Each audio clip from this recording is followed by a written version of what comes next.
আমি এখন তোমাদের রাজশাহী বোর্ড রসায়ন দ্বিতীয় পত্র 2023 সালের এমসিকিউটা সমাধান করব। তোমরা ভালো করে দেখো, মন লাগে, মনে রাখতে হবে। আচ্ছা, রাজশাহী বোর্ড 2023 এমসিকিউ রসায়ন দ্বিতীয় পত্র সেট কিন্তু সেট কোনো বিষয় না এক্ষেত্রে। আচ্ছা, বলেছে কি প্রথম আছে অ্যামাইডের কার্যকারীমূলক কোনটি? এটা কিন্তু আছে মুখস্থতা।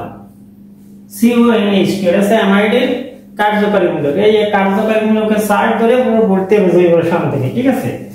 এবার বলছে কি যে C4H8 আসলে C4H8 এটা কি? এটা হচ্ছে অ্যালকিন, ঠিক আছে? বিউটিন, এটা বিউটিন 1 হতে পারে 2 হতে পারে। দেখা যাক CH3 ক্লিয়ার? আচ্ছা, এটা আমরা একটু গাঠনিক সংখ্যা তাকায় লিখি।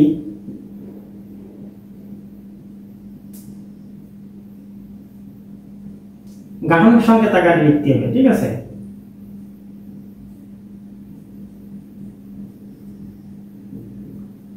আচ্ছা, মনে রাখতে হবে একক বন্ধনে থাকে একটা সিগমা, দ্বিবন্ধনে থাকে একটা সিগমা দুটো পাই, আর ত্রিবন্ধনে থাকে একটা সিগমা দুটো পাই, ঠিক আছে? তাহলে একক বন্ধনে একটা সিগমা, দ্বিবন্ধনে একটা সিগমা একটা হয়, ত্রিবন্ধনে থাকে একটা সিগমা দুটো পাই।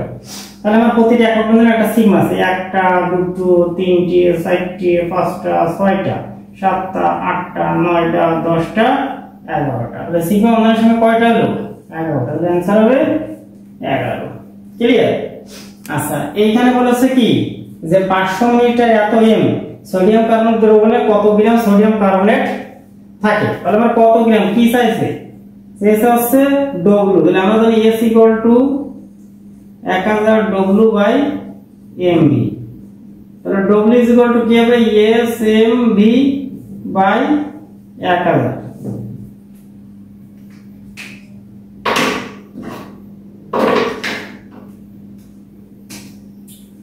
আচ্ছা, এখানে S ঘনমাত্রা 0.05 m, B হচ্ছে 500 মিলিলিটার, আর M হচ্ছে আণবিক সোডিয়াম কার্বনেট আণবিক ভর 106। এখানে আমরা করে দিই S হচ্ছে 0.05 গুণ হচ্ছে M হচ্ছে 106 গুণ V হচ্ছে 500 ভাগ হচ্ছে 1000। এটা করলে হবে হচ্ছে 2.65 গ্রাম। এজন্য এর অ্যানসার হবে ক 2.65 গ্রাম। আচ্ছা, এবার আছে চতুর্থ কোশ্চেন। চতুর্থ কোশ্চেন আছে কোনটি জারণ বিভব সবচেয়ে কম? ঠিক আছে, কোনটি জারণ বিভব সবচেয়ে কম? কোনটি জারণ বিভব সবচেয়ে কম? সেটা হচ্ছে গোল্ড। ক্লিয়ার? এটা কিন্তু মুখস্থ রাখতে হবে জারণ বিভবটা। আচ্ছা, কোনটি সবচেয়ে বেশি শক্তিশালী বিজারক? এটা মুখস্থ। লিথিয়াম, হাইড্রোজেন, হিলিয়াম, লিথিয়াম পর্যায় সারণীতে যে উপরে। আচ্ছা, কোনটি সবচেয়ে শক্তিশালী বিজারক? লিথিয়াম। কোন তড়িৎদ্বারটি জারণ প্রক্রিয়া প্রদর্শন করে? সেটা হচ্ছে জিঙ্কের। জিঙ্ক আগে ধাতু হবে, ধাতুর আয়ন। কারণ হচ্ছে মনে রাখতে হবে জারণটা প্রকাশ করা হয়, জারণ ফর্ম হচ্ছে ধাতু থাকবে আগে, অবলিক থাকবে ধাতুর আয়ন। ফর এক্সাম্পল জিঙ্ক, তারপর জিঙ্কের আয়ন। আর বিজারণ ফর্মটা হচ্ছে ধাতুর আয়ন আগে থাকবে, ধাতুর আয়ন অবলিক ধাতু। Clear? For example zinc 2+ oblique zinc. এটা কি বোঝা গেছে? এটা হচ্ছে জারণ ফর্মটা আগে ধাতু, তারপর আছে ধাতুর আয়ন, যেমন জিঙ্ক, তারপর আছে জিঙ্ক 2+। বিজারণ ফর্মটা ধাতুর আয়ন আগে থাকবে, তারপর ধাতু, অর্থাৎ জিঙ্ক 2+ আগে, তারপর জিঙ্ক। এখানে বলেছে যে কোনটি জারণ প্রক্রিয়া প্রদর্শন করে? খরা হবে। আচ্ছা, বাস্তব গ্যাসের সমীকরণ কোনটি? সেটা হচ্ছে এটি। মনে রাখতে হবে এই বাস্তব গ্যাসের সমীকরণকে কিন্তু ভ্যান ডার ওয়ালসের সমীকরণ বলা হয়। ভ্যান ডার ওয়ালসের সমীকরণ, ঠিক আছে? ভ্যান ডার ওয়ালসের সমীকরণ। যদি বলে বাস্তব গ্যাসের সমীকরণ কি, তাহলে এইটা।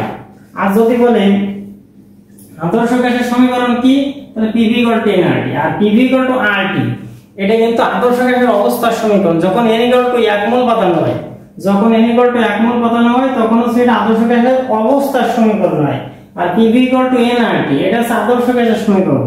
আর এটা হচ্ছে বাস্তব গ্যাসের সমীকরণ, অর্থাৎ ভ্যান ডার ওয়ালসের সমীকরণ। আর PV = 1/3 mmc², এটা হচ্ছে গ্যাসের গতিতত্ত্বের স্বীকার্যের সমীকরণ। ক্লিয়ার?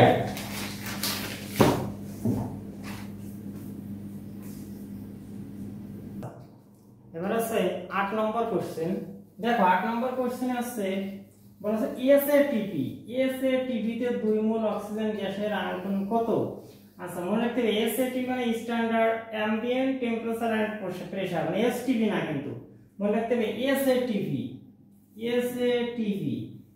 ASATP তে কোন গ্যাসের আয়তন কিন্তু 22.24.789 লিটার, আর STP তে কিন্তু 22.4 লিটার। ক্লিয়ার? মনে রাখতে হবে STP তে আছে 22.4 লিটার আর ASATP তে আছে 24.789 লিটার। ক্লিয়ার? মনে রাখতে হবে কিন্তু এটি।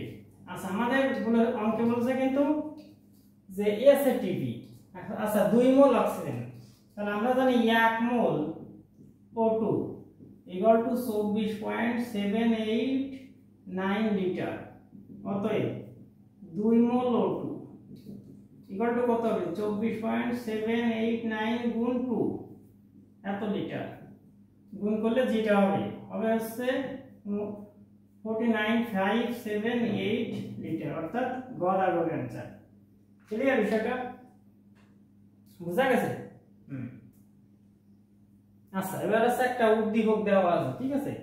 একটা উদ্দীপক দেওয়া আছে, এর থেকে 9 আর 10 এর অ্যানসার দিতে হবে, ঠিক আছে? এখন দেখো এই যে সোজা দাগ, এটা কিন্তু আদর্শ গ্যাস, ঠিক আছে? এটা হচ্ছে আদর্শ গ্যাস। আর এই যেটা বেঁকায় গেছে এটা কিন্তু আছে বাস্তব গ্যাস এবং O2 অক্সিজেন। কিভাবে? n = 2 আর অক্সিজেনের 8, তাহলে 1s² 2s² 2p4 মিলেছে। n এর মান হচ্ছে 2, ঠিক আছে? তাহলে এটা হচ্ছে অক্সিজেন। এখন বলেছে কি যে STP তে এত মোল অক্সিজেন, মানে Y গ্যাসের অনুর ভর কত? তাহলে STP তে 1 মোল O2 = হচ্ছে 32 গ্রাম, অতএব 0.25 মোল O2 = 32 গুণ হচ্ছে 0.25 গ্রাম, 32 1/4 গ্রাম, 4 8 32, 8 গ্রাম। অ্যানসার হবে 8 গ্রাম। ক্লিয়ার? আচ্ছা এবার উদ্দীপকের 10 এ বলেছে x মানে আদর্শ গ্যাস। আচ্ছা আদর্শ গ্যাসের ক্ষেত্রে প্রেষণ গুণাঙ্ক z এর মান কিন্তু 1 হয়। আবার PV = nRT এর সূত্র মেনে চলে। আর এর অনুসমূহের মধ্যে আকর্ষণ বল বিদ্যমান, অর্থাৎ 1 আর 2 হবে, অর্থাৎ ক হবে। ক্লিয়ার বিষয়টা? আচ্ছা খেয়াল করো আচ্ছা 11 থেকে বলেছে কি এই যৌগটির ইউপ্যাক নাম কি হবে? আচ্ছা এই যৌগটি লেখা রয়েছে কেমন? CH3OH, ঠিক আছে? একে আমরা ভেঙে কিন্তু লিখতে পারি OH CH3, ঠিক আছে? এখানে আরো ভাবে বানাবো, এটা উল্টাই দিতে পারি আমি, কিন্তু উল্টাই দিলে বোঝা যাবে বেশি।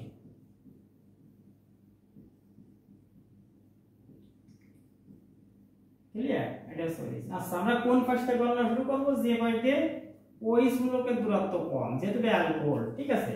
তাহলে এ হচ্ছে কিন্তু শাখা, তাহলে শাখা আছে কতই? তাহলে 2 মিথাইল। আচ্ছা কয় কার্বন গুণ হয়েছে? 3 কার্বন গুণ হয়েছে, মানে প্রোপেন। আচ্ছা কত নম্বরের OH আছে? 2 নম্বরে, তাহলে 2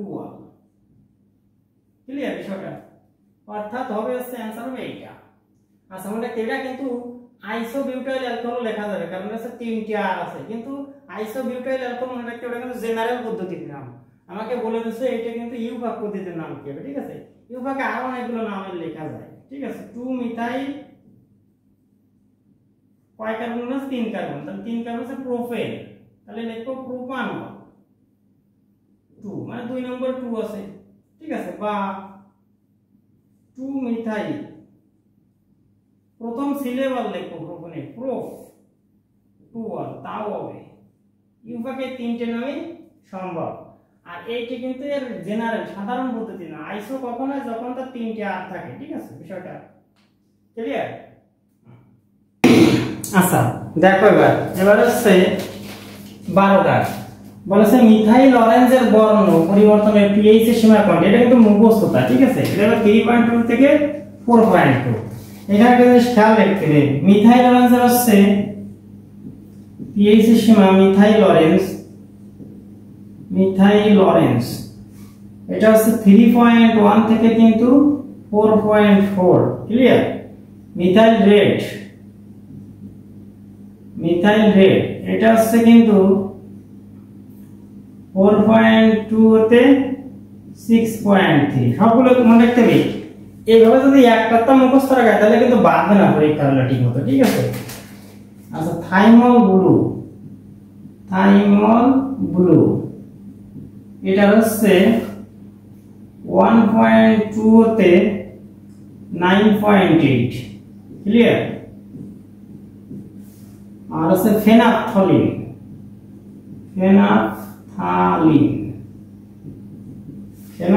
হচ্ছে 8.2 হতে 9.8। ক্লিয়ার? মনে রাখতে হবে এই চারটে থেকে বেশি কোশ্চেন আসে। ক্লিয়ার? তার ভিতরে স্টার হচ্ছে এইটা আর এইটা হচ্ছে ফেনাপথলিন আর মিথাইল অরেঞ্জ, এই দুটো কিন্তু বেশি আসে। ক্লিয়ার? আচ্ছা বলেছে কোনটি এত এর অনুবন্ধী ক্ষারক। আচ্ছা আমরা একটু খেয়াল করি, CO3-। আচ্ছা অনুবন্ধী ক্ষারক কাকে বলে? সেটা আছে কোন অম্লতে একটি হাইড্রোজেন অপসারণের ফলে যে ক্ষারকের সৃষ্টি হয়। তাহলে একটা হাইড্রোজেনকে বিয়োগ করে দাও, মানে H+ প্রোটন। ক্লিয়ার? কোন অম্লতে একটি প্রোটন অপসারণের ফলে যে ক্ষারকের সৃষ্টি হয়, তাহলে এখান থেকে একটা হাইড্রোজেনকে অপসারিত তাহলে কি হবে? CO3-। আচ্ছা এখানে যদি একটা প্রোটন প্লাস হয় যোগ হয় তাহলে হবে কিন্তু H2CO3। এটা হচ্ছে অনুবন্ধী ক্ষারক,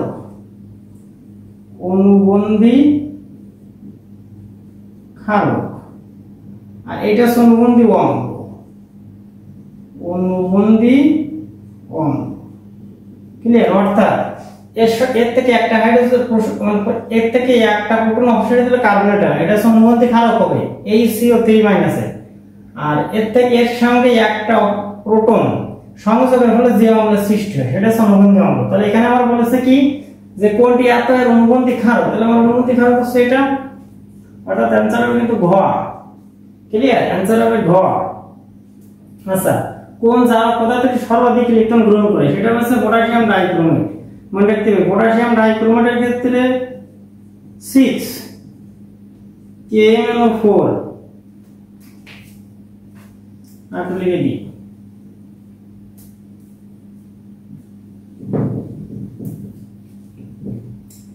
আচ্ছা বলেছে কি কোন জারক পদার্থটি সর্বাধিক ইলেকট্রন গ্রহণ করে, সেটা आंसर হবে পটাশিয়াম ডাইক্রোমেট।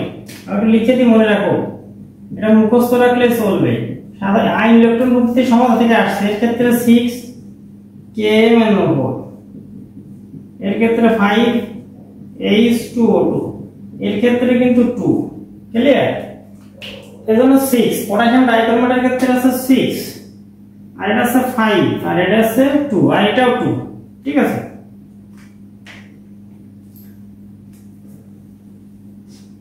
আচ্ছা ক্লিয়ার?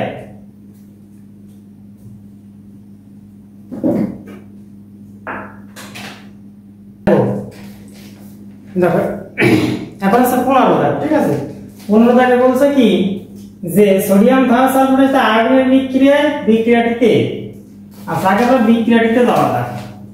ক্লিয়ার?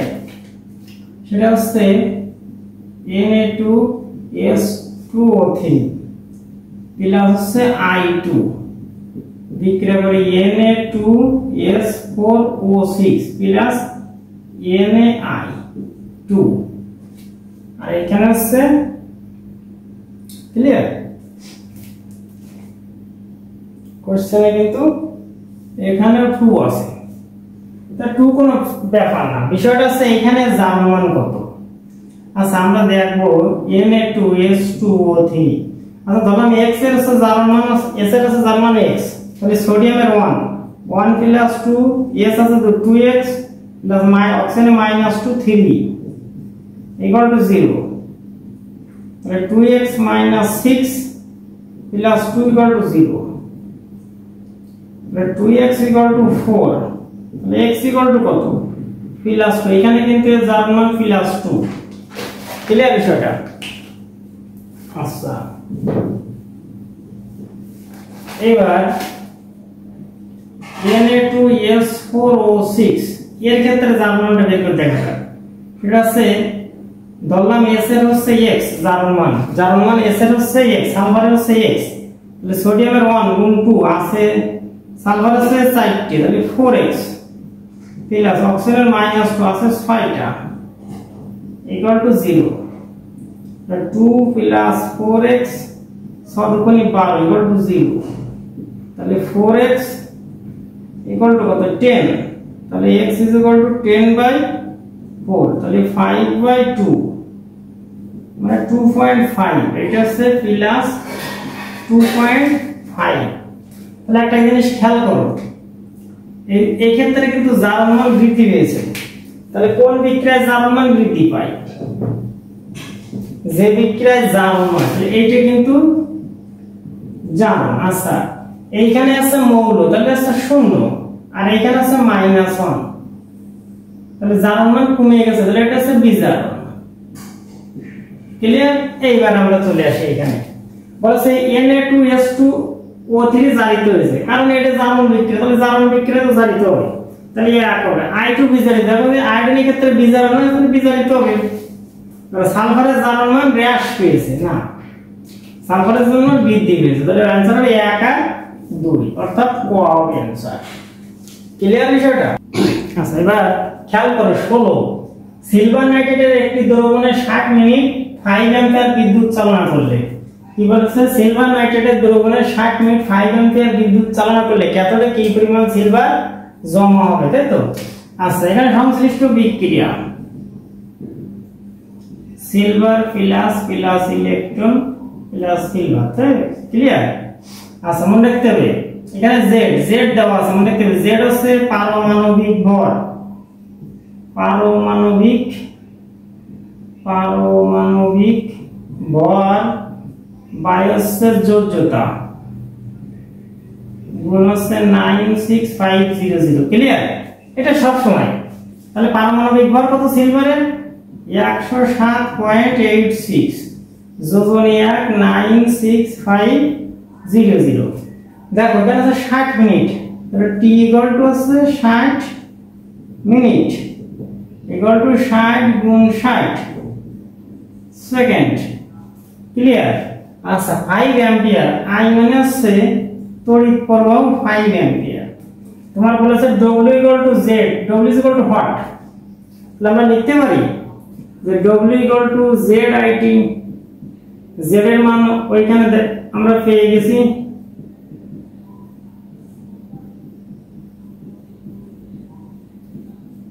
আচ্ছা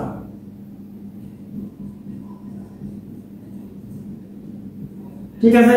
এবার ক্যালকুলেটর সেভে দেখো কত হবে 20.145 গ্রাম, ক্লিয়ার। তাহলে অ্যানসার হচ্ছে কিন্তু গ। আচ্ছা খেয়াল করো 17 জায়গা বলছে মিথানোয়িক অ্যাসিড বিক্রিয়া করে সোডিয়াম বাইকার্বনেটের সাথে, লুকাস বিকারকের সাথে, আর বলছে টলেন বিকারকের সাথে, ক্লিয়ার।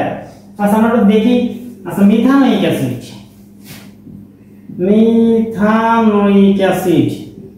ঠিক আছে। মিথানোয়িক অ্যাসিডের সংকেত হচ্ছে H বন্ড COOH, ঠিক আছে। আচ্ছা মিথানোয়িক অ্যাসিড কিন্তু সোডিয়াম বাইকার্বনেটের সাথে বিক্রিয়া করে, HCOOH প্লাস সোডিয়াম বাইকার্বনেট, বিক্রিয়া করা হবে হচ্ছে HCOONA plus carbon die oxide plus হবে হচ্ছে পানি, ক্লিয়ার। অর্থাৎ এই সোডিয়াম বাইকার্বনেটের সাথে যে মিথানোয়িক অ্যাসিডের বিক্রিয়া, এইটা কিন্তু এটা হচ্ছে বন্ড COOH এর শনাক্তকরণ বিক্রিয়া, ঠিক আছে। অ্যাসিডের শনাক্তকরণ বিক্রিয়ার ক্ষেত্রে সোডিয়াম বাইকার্বনেট ব্যবহার করা হয়। আচ্ছা বলেছে কি লুকাস বিকারকের সাথে কি বিক্রিয়া করে। আসলে লুকাস বিকারক তো অ্যালকোহল 1 ডিগ্রি 2 ডিগ্রি 3 ডিগ্রি অ্যালকোহলের পার্থক্য নির্ণয়ের পরীক্ষা আছে লুকাস বিকারক, ঠিক আছে। আর তিনে বলছে কি টলেন বিকারকের সাথে কি বিক্রিয়া করে। আগে খেয়াল রাখতে হবে টলেন বিকারকের সাথে বিক্রিয়া করে কিন্তু অ্যালডিহাইড, ঠিক আছে। অ্যালডিহাইড টলেন বিকারক এবং ফেলিং দ্রবণকে বিজারিত করে। তাহলে এই যে মিথানোয়িক অ্যাসিড, দেখো দি আমরা কোশ্চেন একসময় পড়েছি বা একটা কোশ্চেনে পড়েছি, দেখা যাচ্ছে মিথানোয়িক অ্যাসিড একধারে অ্যালডিহাইড এবং একধারে অ্যাসিড। কিভাবে গাণিতিক সংকেত দেখাও। আচ্ছা দেখো এই যে মূলকটা এটা কিন্তু CH মূলক, ক্লিয়ার। আর এই যে মূলকটা এটা কিন্তু C+H, তাহলে এটা হচ্ছে অ্যালডিহাইড মূলক। তাহলে অ্যালডিহাইড টলেন বিকারককে বিজারিত করে, তাহলে অবশ্যই টলেন বিকারকের সাথে সে বিক্রিয়া করে। তাহলে 1 আর 3 আছে কোনটা, গ, এটাই হবে অ্যানসার।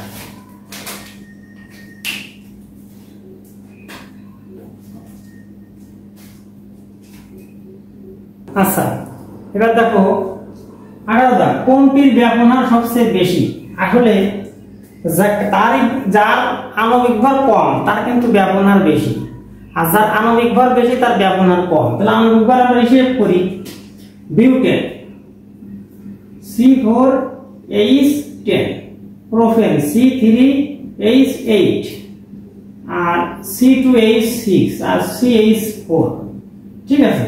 মিথেনের আণবিক ভর কত, 12 আর 6 16, কিন্তু বাকি সবগুলোই কিন্তু বেশি আছে। তার মানে 24 আর 6 এটা হচ্ছে 30, 3 12 36 আর 8 এটা কিন্তু 44, 3 12 36 আর 8 এটা কিন্তু C4, 4 12 48 আর 10 58। তাহলে আণবিক ভর কার কম, এই মিথেনের, এজন্য এর কিন্তু ব্যবহার সবচেয়ে বেশি।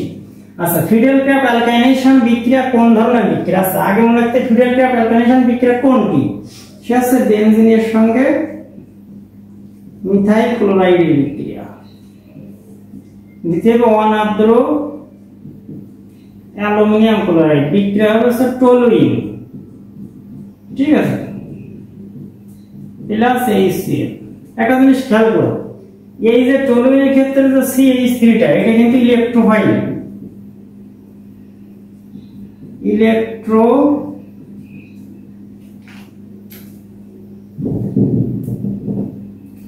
এটা হচ্ছে ইলেকট্রোফাইল।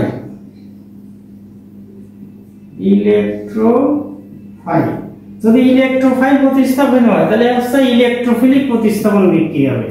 আর যদি নিউক্লিওফাইল প্রতিস্থাপন, নিউক্লিওফিলিক, যেহেতু এটা ইলেকট্রোফাইল তাহলে ইলেকট্রোফিলিক প্রতিস্থাপন বিক্রিয়া এটা, ঠিক আছে। আচ্ছা খেয়াল করো, ঠিক আছে, এটা হচ্ছে X যৌগ, মনে রাখতে হবে X যৌগটা ইথাইন, এই যৌগটা হচ্ছে বেনজিন, আর এটা টলুইন। কেন, কারণ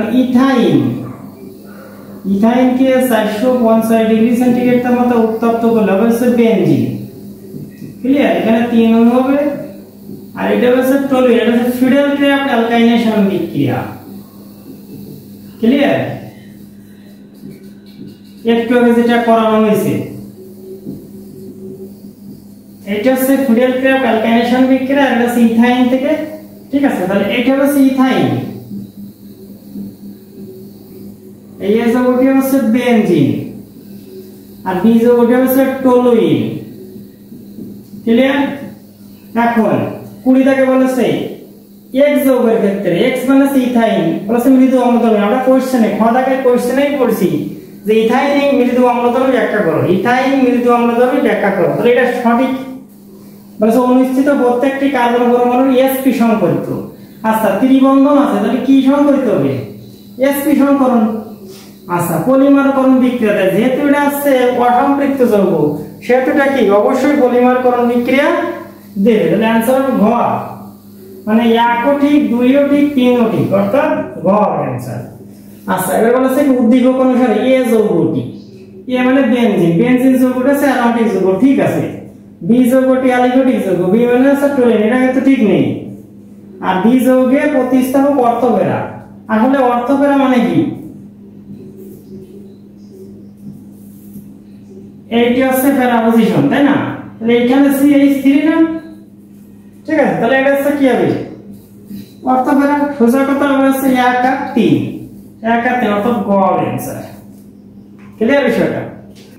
আচ্ছা এবার একটা জিনিস খেয়াল করবে, সেটা হচ্ছে আমি 22 দেখে বলছে কোনটি নন অ্যারোমেটিক যৌগ, মানে অ্যারোমেটিক নয় কিন্তু। ঠিক আছে, তাহলে আমরা আগে সংকেতটা বানাই। হেক্সাক্লোরোবেনজিন মানে আছে বেনজিন হেক্সাক্লোরাইড C6H6Cl6। ঠিক আছে, অর্থাৎ প্রতিটা কোণায় ক্লোরিন আছে। ক্লিয়ার?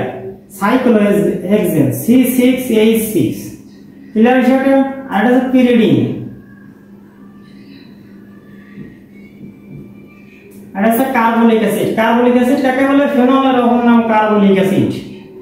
ক্লিয়ার? ফেনলের অপর নাম হচ্ছে কার্বলিক অ্যাসিড। এখন বলেছে কোনটি নন অ্যারোমেটিক, তাহলে বেনজিন বলা আছে, যার বেনজিন বলা আছে সে কি অ্যারোমেটিক যৌগ, তাহলে এটা অ্যারোমেটিক। এরও বেনজিন বলা আছে অ্যারোমেটিক, এরও বেনজিন বলা আছে অ্যারোমেটিক, কিন্তু সাইক্লোহেক্সেনের কিন্তু বেনজিন বলা নেই, তাই এটা হবে নন অ্যারোমেটিক। একে কিভাবে লেখা যায় সাইক্লোহেক্সেনকে?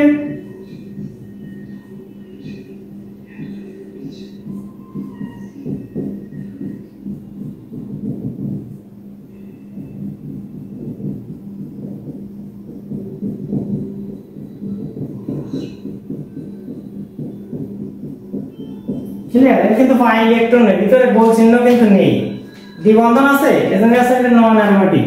আচ্ছা এটা হচ্ছে ইথাইন। ইথাইন কি হাইড্রোজেন দ্বারা বিজারিত করলে প্যালাডিয়াম আর প্যালাডিয়াম, এটা ফিডিয়াম প্যালাডিয়াম আর বেরিয়াম সালফেট, এটা হচ্ছে ethene. Clear? CH2 double bond CH2 অর্থাৎ কোয়া, आंसर হবে কোয়া।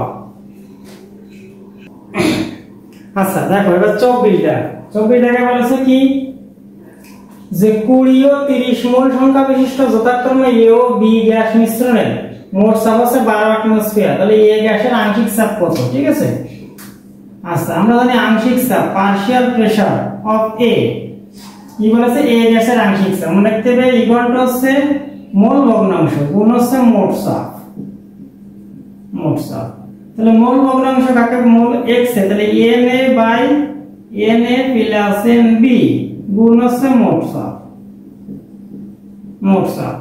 তাহলে Na কত? N হচ্ছে 20 আর Nb হচ্ছে 30, তাহলে 20 ভাগ 20 যোগ 30 গুণ হচ্ছে মোট চাপ 12 অ্যাটমোস্ফিয়ার। যা হবে সেটা হচ্ছে आंसर 4.8 অ্যাটমোস্ফিয়ার, অর্থাৎ খরা হবে आंसर। ক্লিয়ার বিষয়টা? আচ্ছা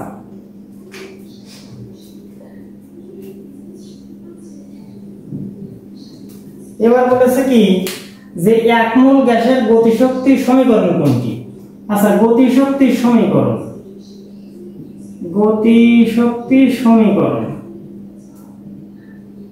মানে কি? E কে ইকুয়াল টু হচ্ছে 3/2 nRT। ক্লিয়ার? এখন এক মোলের জন্য n মানে হচ্ছে 1, তাহলে 3/2 গুণ 1 গুণ RT, তাহলে 3/2 R। ক্লিয়ার? এটা হবে आंसर, অর্থাৎ গ হবে आंसर। ক্লিয়ার বিষয়টা? আচ্ছা বুঝছো বিষয়টা সুন্দর করে? ঠিক আছে।